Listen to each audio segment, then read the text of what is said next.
Welcome, everyone. This is the Hypes Watch here, and today we are ranging beyond the wall, where we're talking about HBO's new series, The Night of. Um, guys, you want to introduce yourselves? Take it away, Don Willie.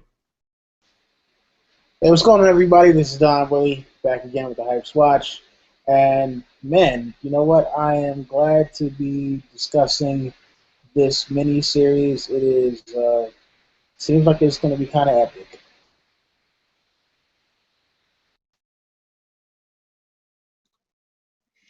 Yeah, my name is James Rochelle. I am glad to be discussing the night of, and sometimes we just got to do something else. And this show has been cool so far, and I'm excited to talk about it.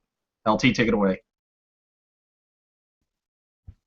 What's up, everybody? So T. Giles here. I got caught off guard by the show because Jerry told me to check it out, and when I saw the trailer, I thought it was going to be way different than what it turned out to be, and we'll get into that later. But I saw the trailer, and I saw John Turturro telling him, "Don't say nothing to nobody," and it just looked like, I don't know, it looked totally the opposite of what I thought it was going to be, and I'm glad to be here and talk about it.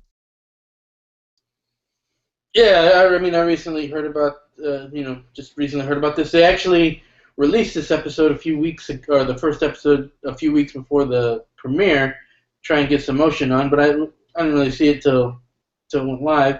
Apparently, this is taken from a British television series called Criminal Justice. I think Tony Soprano, James Gandolfini was originally this is his pet project that he was going to do. Instead, he tragically died, and then they went to De Niro, and then Turturro. So now this is what we got here, The Night of. Looks like it's going to be kind of true detective-ish, kind of a little bit of anyone's listened to the podcast Serial, you'll be familiar with a lot of the themes that are going on here. But unless anyone has anything to say about the background, we'll just get into how the episode 1 went down. Okay, so episode 1, we are introduced to the main character, Nazir Khan, also known as by the nickname Khan, and he's a college kid.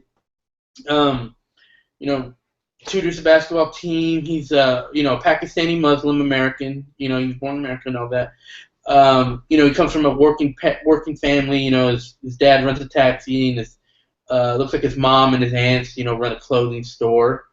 So he comes from a hardworking family, and while tutoring a basketball kid at college, him and his friend are invited to a party with the basketball players, and they're like, "Guys, this is going to be the most dope party ever. We got to go. There's going to be some beautiful women."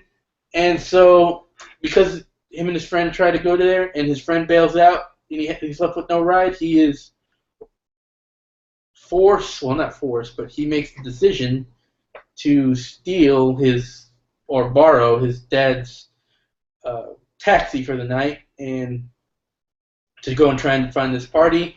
But on the way there, he gets sidetracked and has a few people try and jump in that he has to boot out for customers. And one of the people that jumps in is this mysterious, just kind of beautiful girl who comes in, and Nas just is like, well, I got the girl here. Let's roll with this. So takes her on a drive, pick up some drinks, head back to their place, and a party. They have their own little private party of drugs and debauchery, and Nas gets a little bit lucky, and then somehow wakes up downstairs in the kitchen and finds the woman has been brutally stabbed and killed. And like, what does maybe the worst thing he can do is just panics, runs out, forgets his keys, has to go back in and break the door, causes a ruckus, gets himself seen, grabs a knife, runs out, gets pulled over by the cops for being high and driving crazy, and then eventually they bring him back to the scene, and eventually he is identified as a potential suspect and taken down to the precinct, and from there, he talks to the cops, and we're introduced to a Detective Box, who seems to be the lead detective on the case. After talking with Box, he is we're introduced to the John Turturro character, who turns out to be a lawyer who's in the right place at the right time, and takes on Nas as his client. Alright, and that pretty much is the synopsis of the first episode. I left out a lot of details for obvious purposes. Don Willie, what did you think about the first episode here? So I actually wound up watching the first episode like a week late, and I was thinking to myself, when it first started, like, oh, all right, this is cool. Being from New York, I recognized a lot of different neighborhoods, and I was like, all right, this is a cool little thing. Now, there were certain things about it that I found to be predictable about the first episode, actually.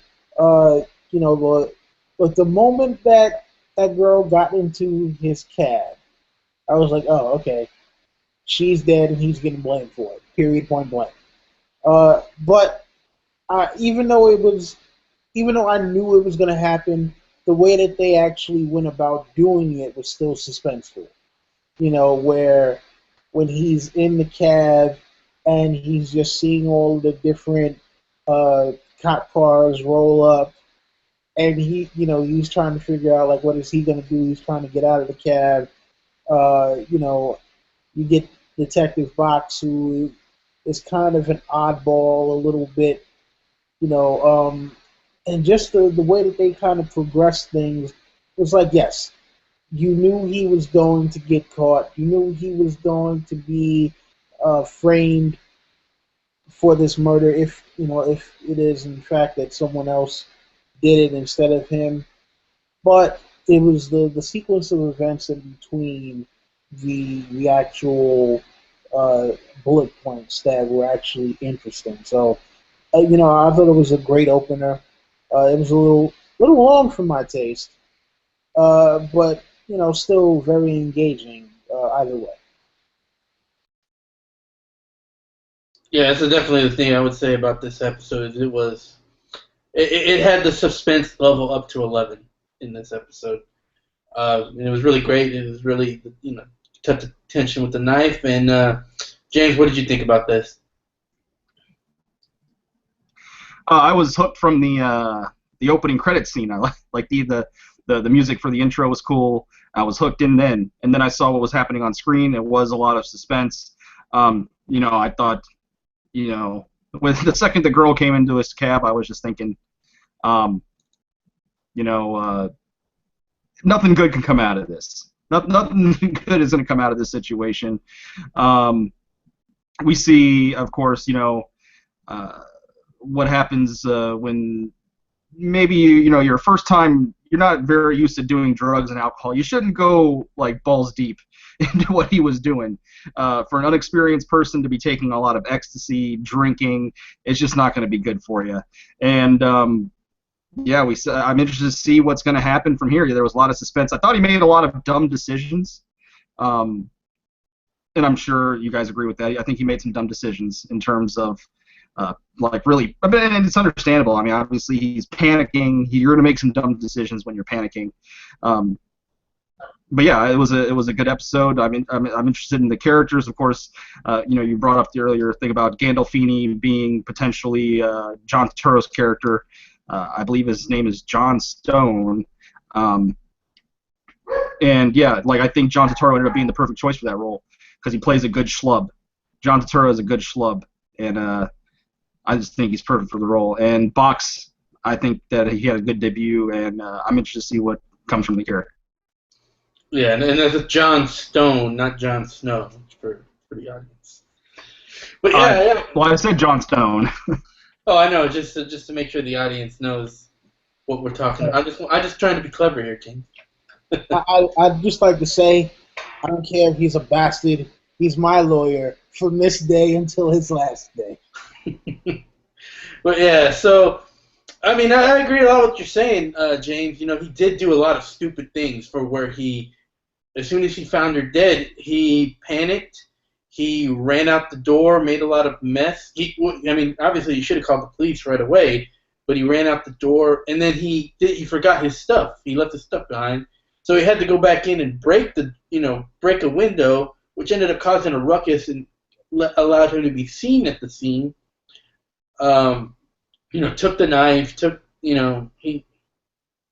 was just weird. It was just not a lot of good decisions to be made there. But as far as the drunken thing goes, I can understand. I don't know what y'all think, but this girl was smoking hot, and if I was in his shoes and I had this smoking hot girl like just pushing me like that, and I thought, I could be chasing some strange. In fact, I've kind of been not in a murder situation, but at least the pre-part. So I can understand where he's coming from. I don't know. What do y'all think about that? Can you understand how he got to this point? Like, if it was y'all and you guys were single, would you be like, would you follow the same path that he did, or would you drop this crazy chick out?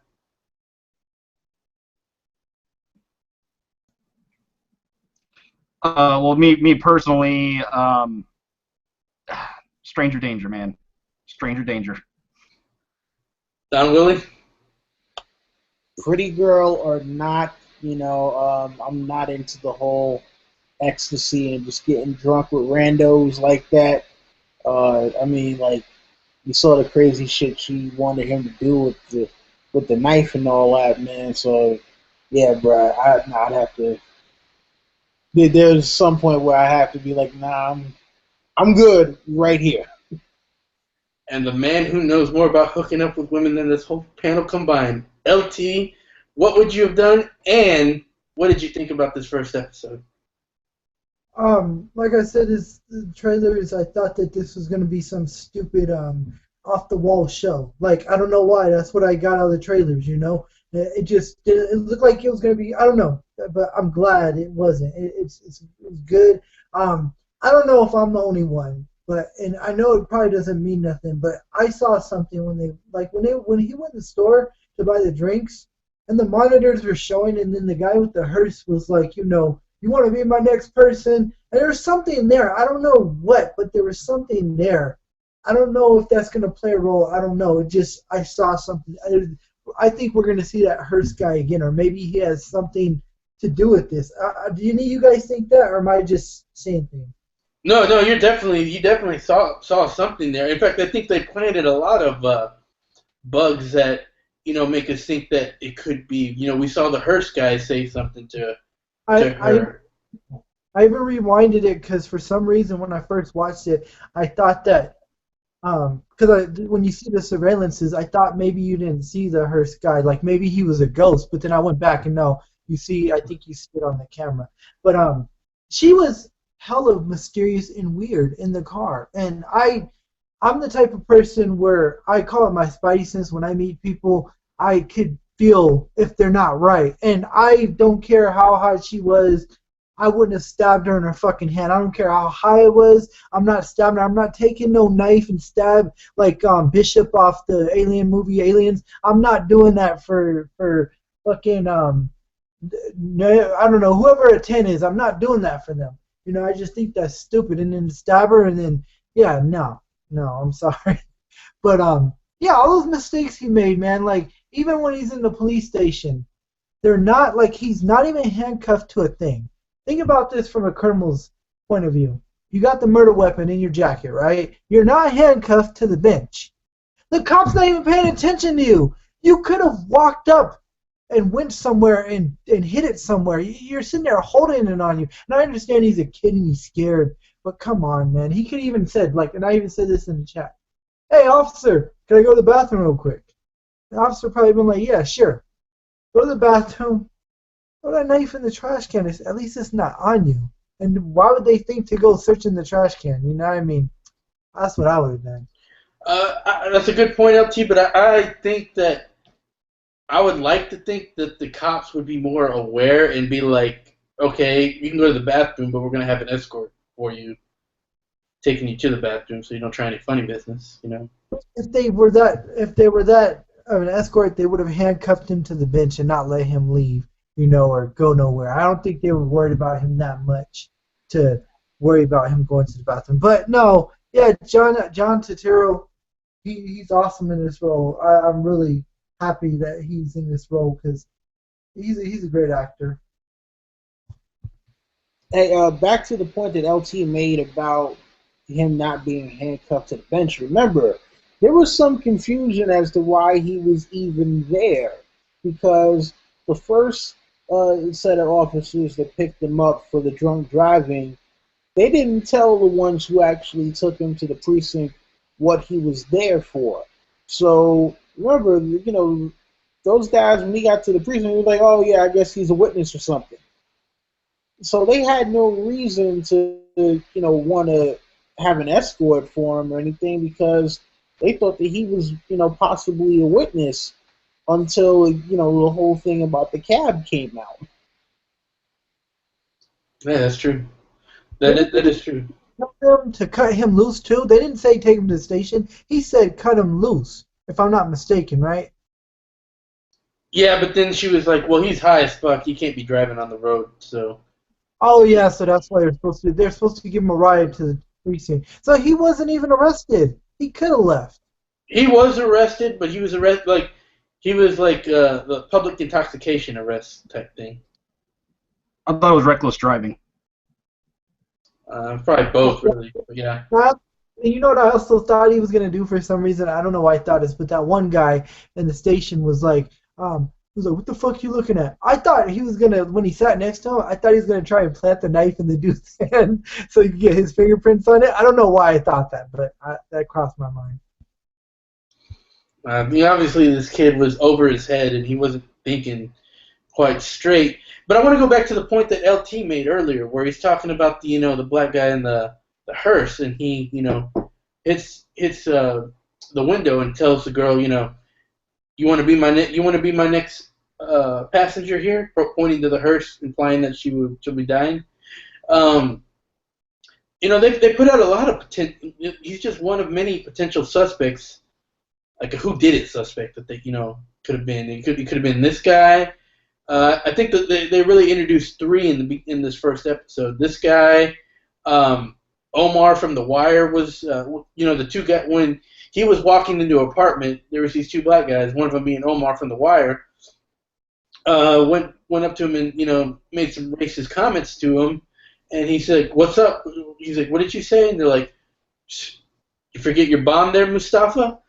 And he just kind of walks away and goes back in, blows it off like, yeah, whatever. Or Nas does. But the Omar from The Wire, he's just looking at him like, motherfucker. He gives him this really mean look that, he might mean business later. And then there's also this motorcycle that's like, how do I say this? It almost seems like it's following him when he panics and drives off in his cab. There's a nearby motorcycle person that sees him and seems to be following him, so that's another potential suspect. What do you guys think? Like, what did you guys think? Who could have done it after watching the first episode? I didn't pick up on the motorcycle, but you guys, the other guy is from The Wire too. That was Bodie, the one that called him Mustafa, the light-skinned one, the one that was a witness. That's Bodie from The Wire. I think either he 100% didn't do this, or he blacked out and being on drugs did it while he was high and didn't remember. But I have no idea who could be responsible for this crime. James? I mean, for me, I guess from the first episode, my main thought was Michael K. Williams, just because he's definitely at least going to have a bigger role in this series because he's a good actor and he got a big role in Boardwalk Empire, so I'm expecting that he's going to have a pretty decent meaty role in this series. So he was my first suspect from the beginning because he did give him that pretty angry look, and he didn't show up later, and the other guy kind of kind of lied about the fact that he was walking alone. So I'm thinking Michael K. Williams right now from the first episode was my main suspect. Yeah, you know what? I would have to agree with that one. I mean, Bodie covered for him. And just the look, that look that he gave him, which was kind of crazy. I mean, because they lingered on that for a little while, so it was just kind of like, all right, well, what are they trying to tell us here? You know, but yeah, I mean, my number one suspect right now is Michael K. Williams. Don Willie, I wanted to ask you because someone was telling me that, like, in New York, the reason he covered for him was because the brothers don't do that to each other. Even if a guy's innocent, you don't tell on your friend that would cause him to have to talk to the cops. It's almost kind of seen like a snitch. I don't know if he's talking out of about the people who said this talking out of their ass. What do you think as a guy in New York about that? Yeah, I mean, look, pretty much the way that the cops acted in this particular instance, like the stuff that you saw inside the precinct, the way that they acted around the scene, him, like the box basically telling the dude, like, hey, you know what, you're like, either you're going to come with me kind of willingly or I'm going to find something to arrest you for. Like, that's kind of a real thing. And so, like, the cops can be pretty hostile sometimes. So it's like, especially if you're into, something kind of nefarious, you do whatever you can to avoid them by all means necessary.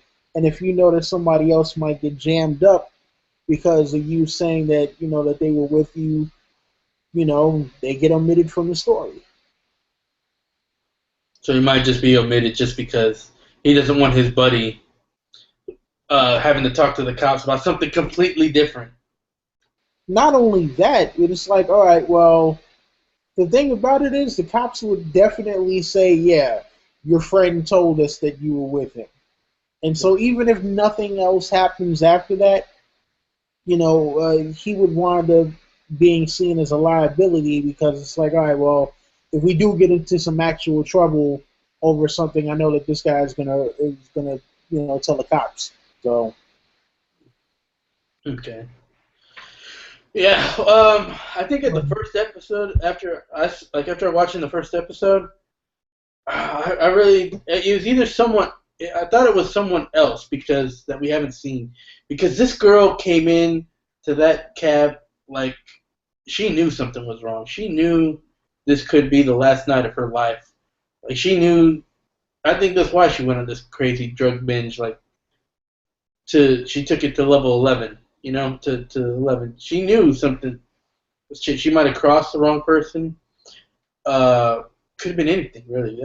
But she knew. Another thing is I wasn't 100% sure about Nas because I mean after they hooked up, how do you? It's kind of weird to like hook up with someone and then wander off and fall asleep somewhere else. Usually, if you're hooking up with someone, you fall asleep next to them. That's generally where you're just staying for the night.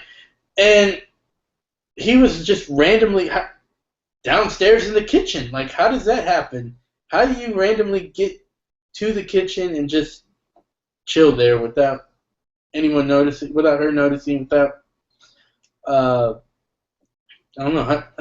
It's just weird without remembering going down there or anything. But the only reason I think is different is he didn't have, or I don't think it was Nas, is he didn't have a lot of blood on them. Maybe James might be able to expand upon this because he's done some medical studying before, but she got stabbed a fuckload. I figured it would be a bloody mess all over Nas if he really did stab her. Yeah, you would definitely think. I mean, I think that's just. That looked like she got stabbed like, I don't know, 40 or 50 times or something, and there would definitely be blood protruding, and it would be all over him. That's to say, maybe he cleaned up or something.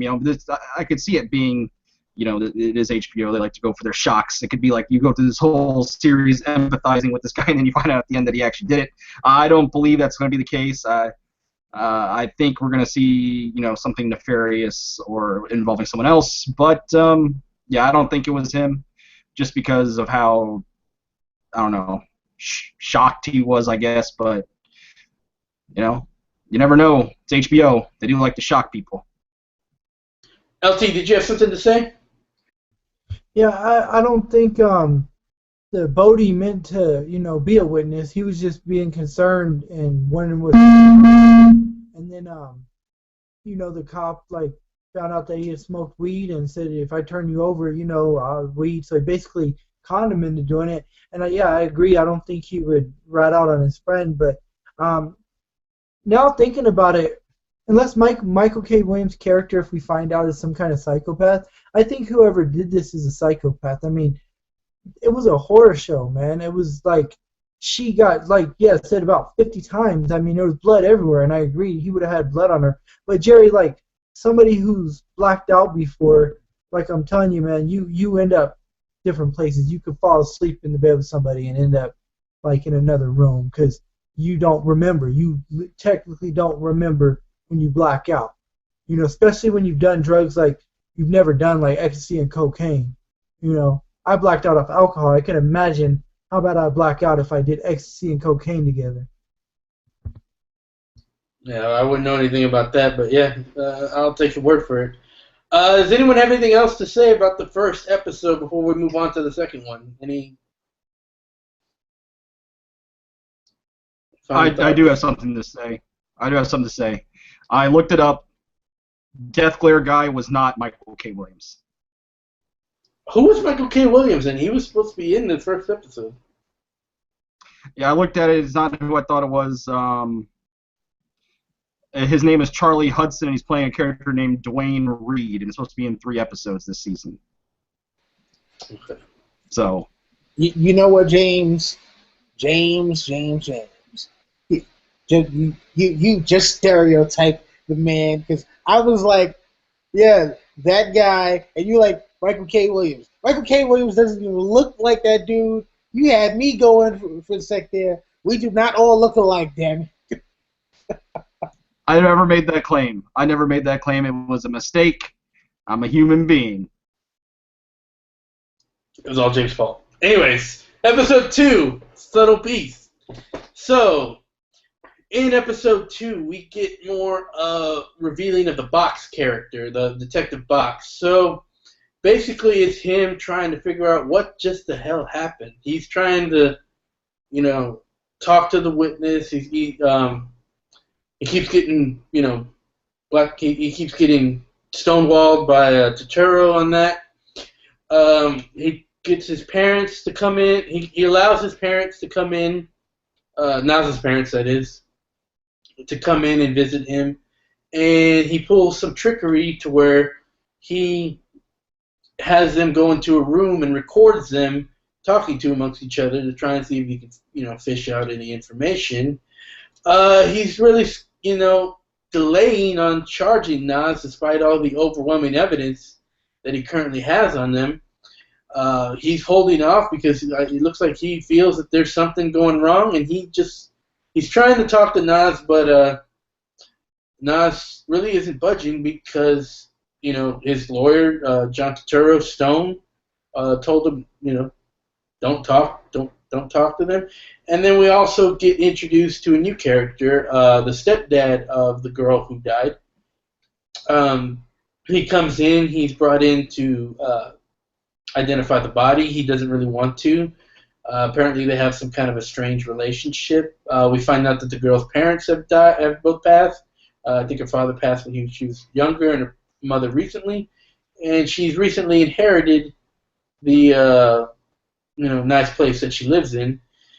And so Box goes and tries to fish some interview with the stepdad, tries to fish out some answers out of him, and eventually it's mainly just Box going around trying to fish out answers. He feels like something's up. He's trying to still talk with Naz, but after Naz decides he doesn't want to talk to him anymore,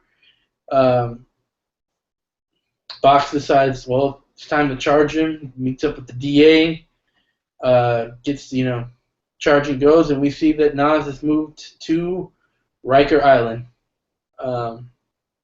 So what did y'all guys think about this episode? I think this episode had a lot of character building. We got to see essentially, like how Box, he comes off as a nice guy, and he's spinning kind of like this web, and when push comes to shove, he'll charge his ass. And he did that. He charged him with the homicide. He was trying to get him to talk. He's really good at his job, we learn. And we also learn Turturro's, what his role is in the justice system. He's kind of like a low man on a totem pole kind of lawyer, but he's helping the common folk out. We see him at his home life, and we see his family, and then what's going on with him. So I didn't think anything real profound happened, except that I got some creepy vibes from the stepdad for sure. He was longing on the photos. He wasn't sure if it was his daughter first, and then he's like, yeah, it's her, and then he just he just had a real creepy vibe to him. So he got on my suspect list after this episode, because he just creeped the shit out of me. But yeah, overall, I found it to be kind of just a character building episode, learning the role of how Detective Box operates, and what John Turturro's role is kind of in the justice system. Yeah, I thought it was a good episode. What about you, LT? What did you think? I think Box is a good cop. A good cop. He could have, remember, this is fantasy. This isn't real. So, I know you can't get away with things that cops, but he could have took a whole nother approach and abused him. He could have tried to beat a confession out of him, and he didn't take that approach. He's a good cop, and I love the scene with him and Turturro at the vending machine, and he goes, in your gut, you got it in your gut that that he knows something's not right, and he's gonna find. I hope he finds it. But yeah, the father, he's so creepy. He doesn't even have no emotion. He's on my suspect list too. He's from Boardwalk Empire and also House of Cards. And yeah. So the arraignment scene. Oh, I love when he just defends and he goes, he was born in America. He's never been to Pakistan. I just love that, and it's like he almost had the judge convinced to get him bail. I actually want to talk about that arraignment scene. I think, LT, you would recognize it. That was actually directly taken from anyone who watches Serial or listens to Serial, the Adnan Syed case, which is a case of a kid. Well, he's not a kid anymore, but he was a kid back in 1999. He was a high school kid who was accused of murdering his ex-girlfriend in Baltimore. And they denied him bail by saying that he was also a Pakistani Muslim like Nas, and he was denied bail because they said he could flee to Pakistan, even though he was born in America, lived kind of like the American teenage life. He had no real ties to Pakistan, but the courts were pretty racist and saying he could run to Pakistan. We have a lot of Pakistani crimes where they're killing their women and running off to Pakistan. They actually use that right here in the arraignment to deny him bail. At least here it made more sense than in real life that, the judge was like, this is a heinous crime. I'm going to deny bail based on how serious of a crime it is, whereas, for Anand it was much more of a racist thing. What did you think about that shout out there? Did you say that, okay, so did James Gandolfini want to create this whole show, or he just wanted to play the lawyer, or was he the one who pushed for this, like you said, the show? Well, he wanted to push for the show to be made, and he wanted to play the John Turturro part. Do you think James Gandolfini knew the Assad Saeed case, and that's probably why he's pushing this show? No, it happened in '99. I don't think so. I think those are probably additions that we've gotten since Serial. The original script that Gandolfini had probably didn't have that scene. That scene was probably added after, past year. I wanted to ask. Oh, go ahead. I just wanted to ask you a question, LT, because you were talking about your thoughts on Box. But what do you think about when he was talking to the DA and he said this is a slam dunk case and he's going to nail this dude? Essentially, was what he was saying. What do you think about that scene? I mean, I think he knows that, the evidence looks great and that he's going to bust him. But I think, like John Turturro says, that he, in his gut, he knows that the kid's not right for this. Oh, yeah. So, at the end of this episode, when Nas gets to fucking Rikers Island, I'm like, man, this is the opening scene of Oz. I'm terrified for Nas. But in the trailers, we see Nas with some Muslims, so hopefully they protect him. Yeah, I'll get what I want to say about Box after Don Willie goes. So this is hear what you got to say about this episode, Don Willie. Yeah. So this episode, it was interesting to see, his journey now, where he's having to really accept that they just kind of really don't give a fuck what he has to say. Like, both sides don't care. His lawyer is like, yeah, look, I don't care whether you did it or not. Just follow my directions and maybe I'll get you off. Or if not, I can get you a shorter sentence.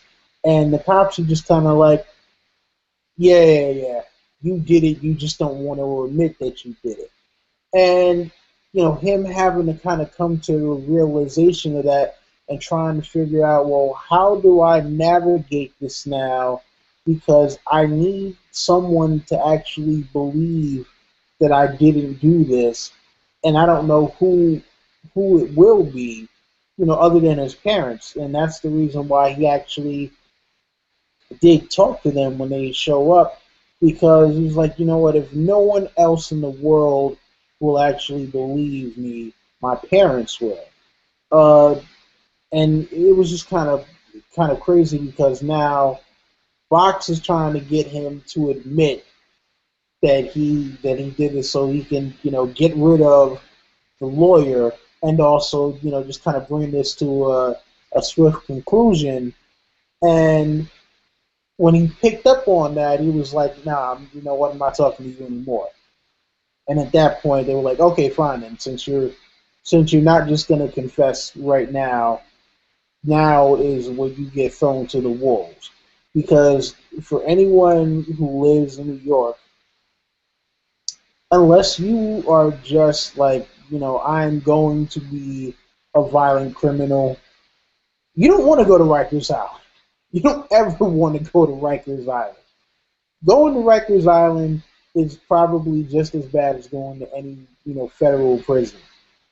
That's where they put most of the most violent criminals in New York before they go to an actual Fed prison or a state prison or something like that. And that's not even a state prison. That's just a county jail. But it's got that much of a bad reputation. So I remember seeing that scene where first he's in the holding cell after they transferred him.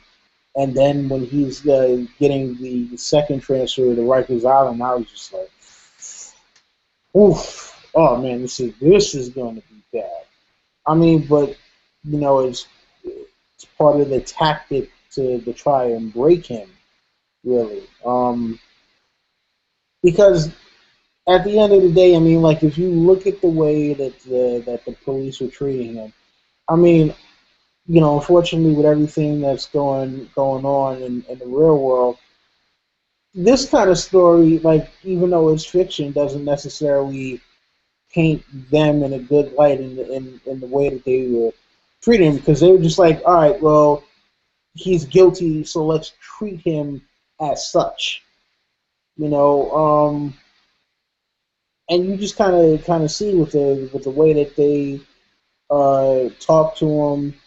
The way that they try to manipulate him, it's like, look, you're guilty. We're gonna find whatever way we can to get you to admit that you're guilty. And that was, the kind of messed up part about it is, like, they say that they're looking for the truth, but in actuality, it's like, no, we're just looking for a confession. So we're just gonna ramp up the pressure on you until you actually give us the confession that we want, and that's kind of what I got from it. John Willie. I mean, I think that's part of the message. I think there's a lot of messages in this episode. Although, first let me get this little nitpick out of the way. One of the dumb things I did see in this episode was when Stone was like, "I don't want to hear the truth. I don't want to hear the truth." I was like, "What? You mean you don't want to hear the truth?" Like, I can understand he doesn't want to have Nas tell the cops the truth because you want to get, you want them to make their own timeline and theory of what happened, and then you want to tear down their case. That's normal. What he should definitely want to hear what he has to say, because that means Stone can investigate and find out if he could find out any real facts that might help Nas. So that was kind of stupid on the show. I don't know who wrote that part, but I was like, huh? Well, if I may, I think, there's the whole issue of plausible deniability, and then the whole thing of, lawyer-client privilege, right? Yeah, the lawyer-client privilege takes care of everything. So that's why you want to know, because if he tells you the truth, and you look for little pieces that you can go investigate on your own that can prove your client might be innocent, or at least destroy the state's case. Yeah, so you want that information as a lawyer. Yeah, but the thing about it is, look, if he doesn't tell you that I did it, then you can't say, you can't be accused of lying to the judge about, yeah, I knew that he did it and I still tried to get him off anyway. Well, right? you don't have to worry about that if you're a defense attorney. He can tell you he did it, and you can still defend him. You're bound by law you're protected by law for that. I mean, no, but look, whether you're protected by law or not, it might have eaten at his conscience, and it's like, for him, he wants to win the case. He wants it to be a thing where his client walks. So he's just like, look, don't tell me anything that I might have to lie about, right? So it's like, if you tell me the truth, I might actually have to lie about this to get you off. I don't want to lie to get you off, so don't tell me the truth. And this way, when I find out what the cops have, I can try to piece together what I need from there, and then we can actually have a conversation about the truth.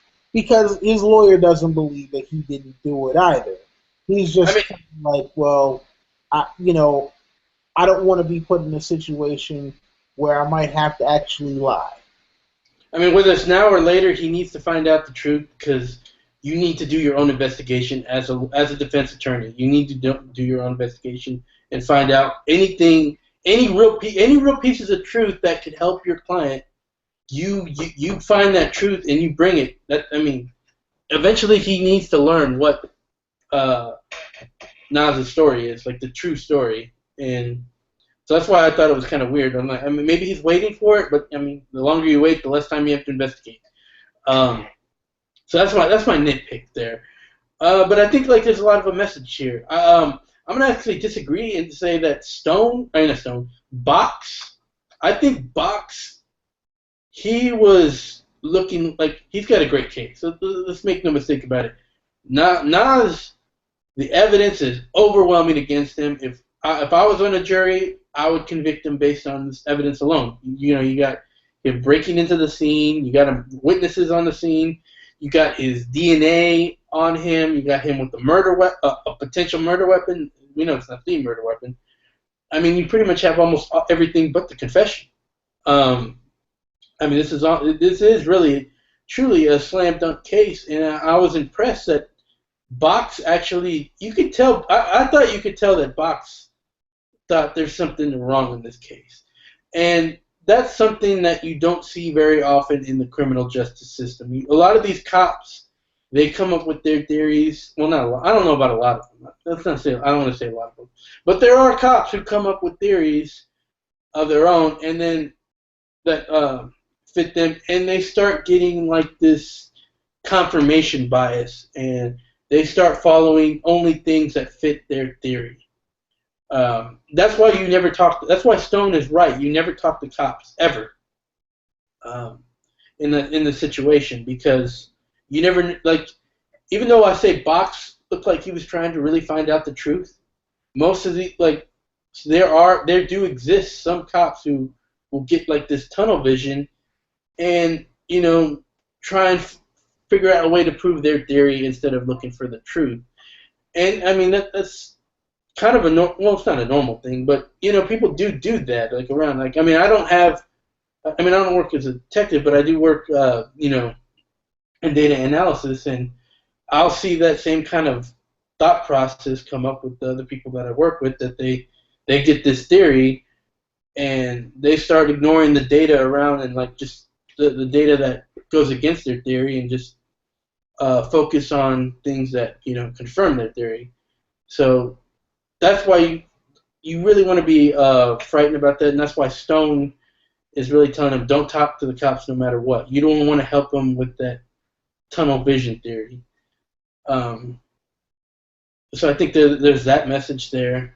There's also the message of not all cops I think are bad. I think Box is a good what do you call it, example of this. He's trying to look for the truth, and then I think another really interesting scene was the scene with Box and the DA. Like the DA is like, are we sure we got this guy? Once we go forward, we're not going back. We're not like you see that like the district attorney, a lot of the times they're all about getting the win, getting the conviction. Even if they got the wrong guy, it's all about getting the win once they decide to go forward with charges and bring it up against the guy. So I thought that message was there too. Well, I think there was also some other I don't know if you had more to say about other messages, because I thought there was a few more as well. Mm-hmm. I want to hear what you have to say about them. Well, I mean, they have this undercurrent of, I guess, like, undercurrent of racist towards Muslims, Islamophobia. Essentially, the cops they keep saying, "Oh, you the Muslim kid," or the one guy, the one officer talking to the other, the crazy Muslim that killed him. There's that undercurrent of racism there, and then there's also the inequality of white collar crime versus other crimes that aren't white collar crimes. When the judge says, you want to do Jew time, do a Jew crime. I thought that was pretty poignant and not very good. But yeah, those were two other messages that I picked up in the episode. I think they're just messages of flaws in the criminal justice system on there. And then I want to go back to the stepdad. Yeah, he definitely is creepy. I agree with LT on that, and I think James said the same thing. And he definitely, in my opinion, he has a motive. He's definitely a good suspect. He has a motive as well to kill her. I mean, if you think about it, he's living in like some shack in Queens, he said, where she's got the nice place. Don Willie, what area was that? I believe it was the Upper West Side. I know it was like in the 70s or 80s. And I think it was, close to the West Central Park. So that's kind of what it looked like. So tell me the price difference between a place in that area versus a place in Queens. Okay, well, I mean, I don't think he said he lived in a shack in Queens. He did say he lived in Queens. But, I mean, it sounded like he didn't live too high in the hog. But let's put it like this: a brownstone in that area, couple million easy. And Queens? A house in Queens? So let's say he doesn't live in, let's say he doesn't live in some place like Jamaica Estates, which, where Donald Trump is from, right? If he lives in like a regular middle class kind of neighborhood out in Queens, let's say anywhere between about $250,000 $400,000 for a house.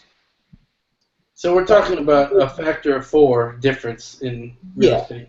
And then mind you, that's if he lives in a house. If he lives in an apartment or something like that, maybe he's paying $1,400 a month for rent. So, yeah, a big difference. Is that worth killing, your druggy stepdaughter that you might not even care about over to inherit said home? I mean, it depends. I mean, like, Depends on the person. I mean, not only on the person, but it depends on if he would actually have a claim to the place after she was gone. I mean, if there is another relative that would supersede him, even though that's her stepfather, then you know he wouldn't get the house anyway. So I mean, It did seem like the mother was dead, and like she was the only one else kind of in that family. I'm not completely 100% sure on that, but in the diner scene, I know that they said the mother is dead, and it didn't seem like anyone else, maybe would have anything to gain from her death. What do you guys think about if there's any significance to the stag mount on the wall and they took the blood off it or took something? Was it blood off the eye? You guys think that means anything? I think that's her blood, and I think it might mean something as maybe a forensic blood splatter specialist might be able to, take a look at the blood in the room, and figure out that one, there's no blood on Nas, so he might not be part of it. Also, that the what do you call it? For the asthma. It looked like it was planted there. It didn't have quite the same amount of blood as the rest of the bed. What did y'all think? I agree. It had nothing on it. yeah. And I mean, I thought that was kind of weird because it was definitely like right out in the open. And the question I have is, did Box bring that particular asthma inhaler to him? Was it that the same one from the crime scene? I thought Good so. question.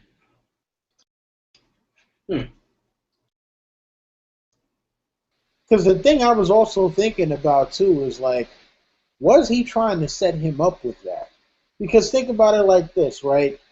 You got this kind of random artifact that's sitting there, and yes, it belongs to your suspect. Or at least supposedly it does. You would think that go into evidence, though. Right. I didn't see whether or not it had like a label that would have had his name on it.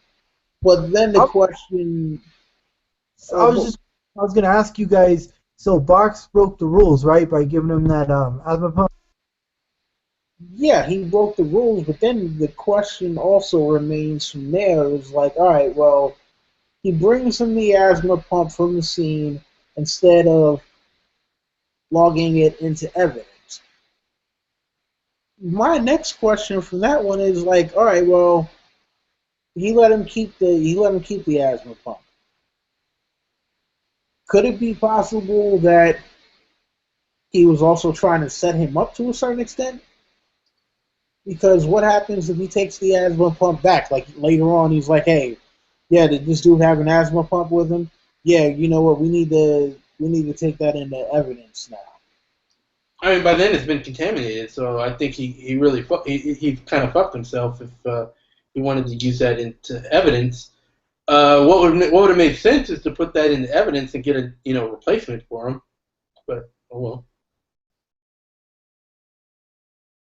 Oh, I forgot to mention about the. What did y'all think about the family getting the search warrant and having everything taken from them? All their livelihood pretty much taken from them. I think that's kind of showing like, hey man, like you can get pressured into doing something like I think it's going to show they can't really afford to have this case go on for that long. They need their taxi back for work. They need their computer. They need all this stuff back for their livelihood.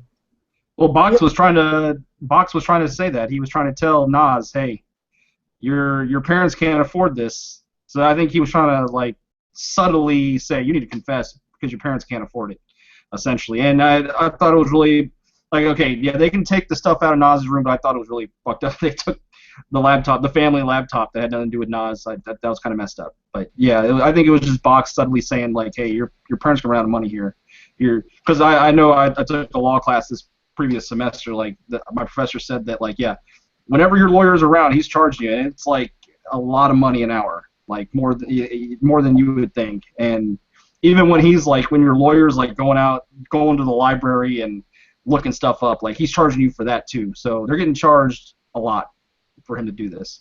Oh yeah, I have a buddy who's a former prosecutor that his family. Well, now he moved to defense attorney, but his family, his uncle's one of the top defense attorneys in our area, and oh yeah, he's always charging.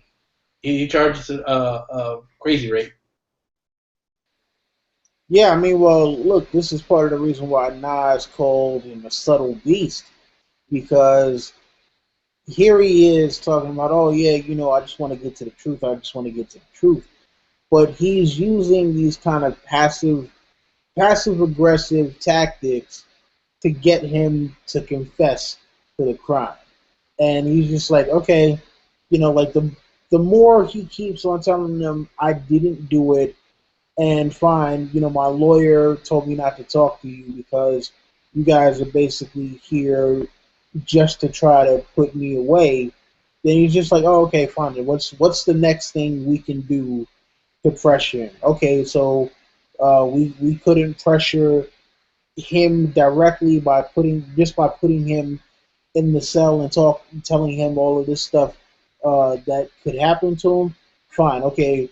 Maybe we can get his parents to come in and convince him to confess. Okay, that part didn't work.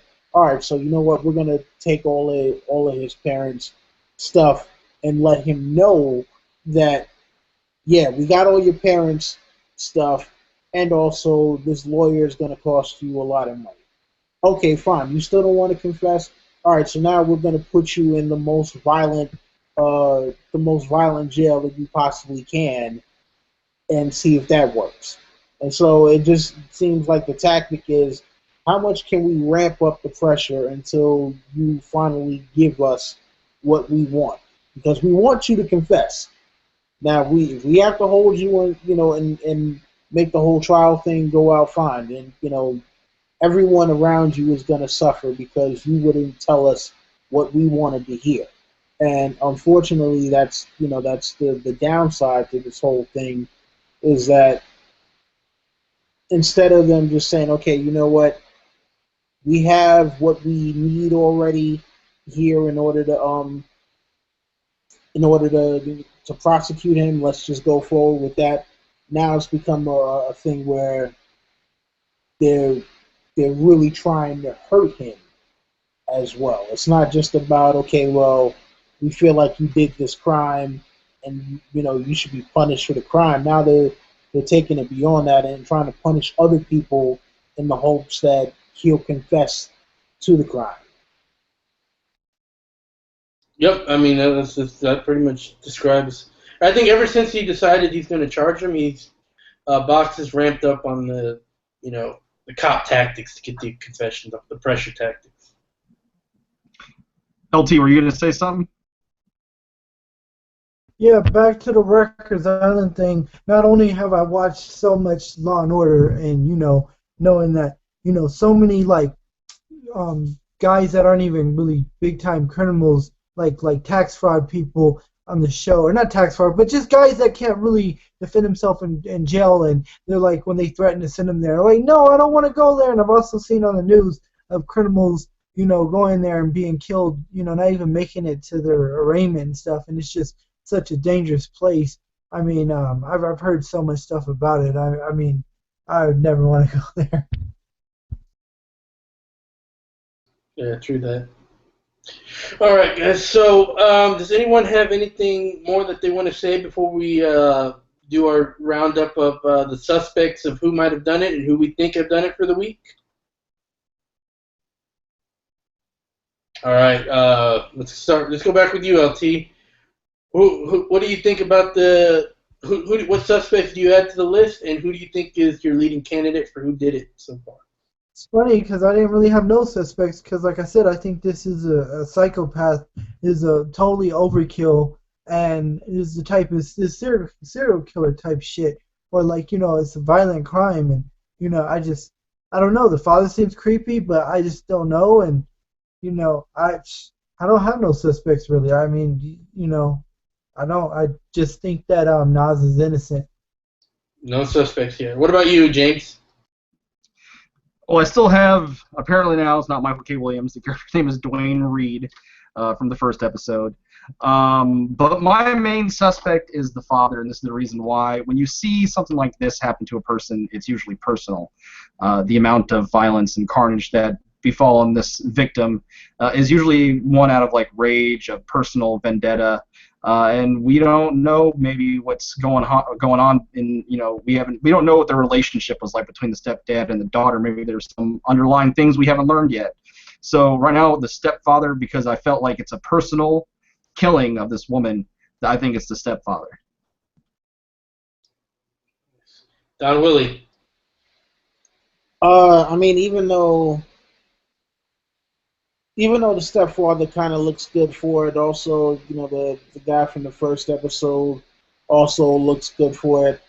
I think it's a case where we may not have seen the actual killer yet. It could be a thing where they're trying to throw us all of these red herrings so that we kind of get caught up in the, oh, well, it was this guy because he gave a crazy look, or it's this guy because he wants inheritance, and either we have seen them in a subtle way, in a very, very passive, subtle way, or we haven't been introduced to them yet, because like they're kind of really pushing these suspects in our face. And I mean, it's a great murder mystery. It absolutely is. So I can't wait to see how it all unfolds, at the end of it. But yeah, I have a feeling like we may not have seen the actual killer just yet. All right. And so for my theory, I still think that she knew she was going to die. I think seeing how into drugs she was in, and I think that maybe it might have been a drug deal that went bad, and she fucked someone over regarding drugs, and I think that's what ended up getting her killed, and Nas just ended up being an easy target for them to pin it on. And I have a feeling that the person on the motorcycle might be involved with those. We just haven't been revealed who it is yet. That's my theory so far. And I think that'll bring us to pretty much an end here. Any last thoughts, anyone, before let's get your last thoughts and sign offs? When someone tells you to shut the fuck up in the holding cell, you probably should. LT?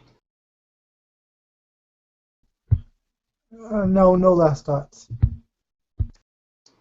Sign off?